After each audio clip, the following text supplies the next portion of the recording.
Hello, my diamonds and my TikTokers. Sheila True Love here with you. I want to ask your viewpoint because this is for educational purposes, and I just want your take on it. What do you consider murdering someone with your tongue, with the things that you say out of your mouth, with your speech, and the way that you speak to people?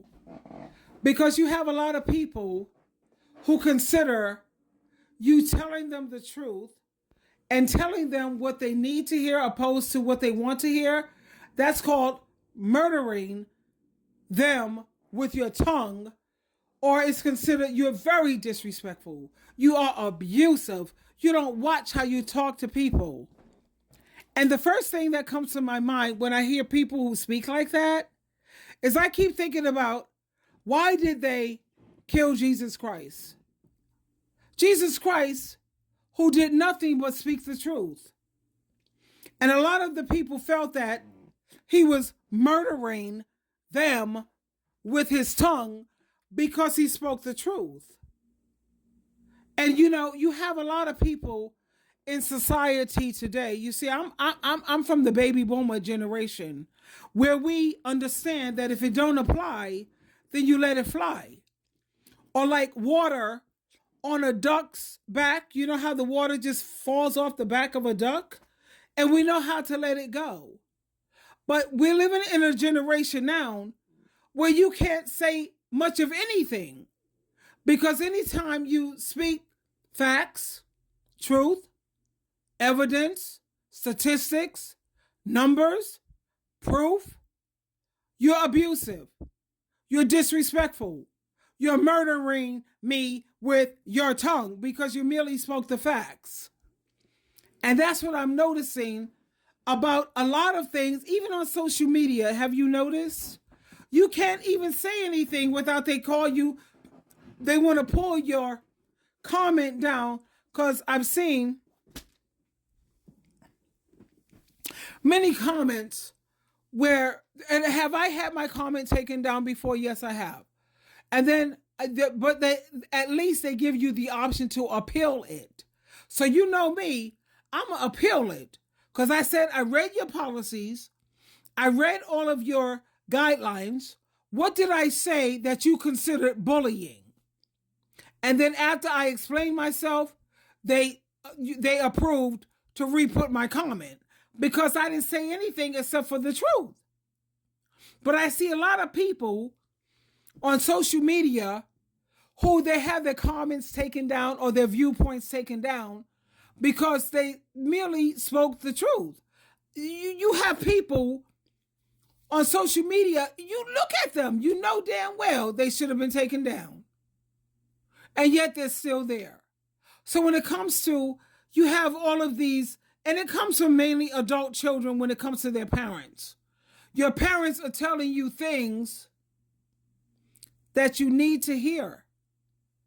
But the adult children, they don't want to hear that. They want to hear praise, and praise me all day long, blow smoke up my behind, and yeah, you better sit up there and validate me. Now, I did my research, as you know that I do. What's going on with people who need this constant validation? It's something that happened to them, not from their parents. No, people who need constant validation to feel like they have any worth or any value are people who have low self-esteem. They have self-esteem issues. So where did the self-esteem issues come from? It could have been from their childhood. But my thing is, I have a problem with that because you're no longer a child.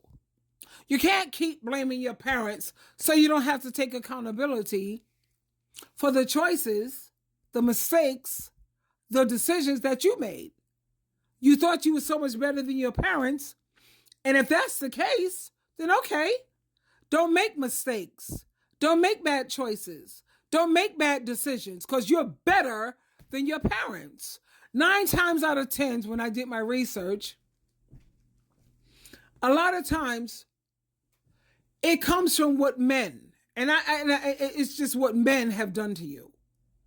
And they take what men have done to them or their peers have done to them, and they project that onto their mother. It's usually their mother, because you was not a good enough mother. Because if I had a better mother or a better parent, I would have made better choices and better decisions. Really? Because I could definitely, you know me, I do the research, and I could pin it. I'm going to pin it. In fact, I'm going to prove my point. Because that's what's important, honey. Evidence. I don't know. I've been working in the legal field for 40 years or something? Yeah, I work with lawyers. I work with the legislature as we speak. Everything with me is about proof, produce the evidence. It is what it is. I'm not interested in your opinion, because opinions, you know what that is. Everybody has one.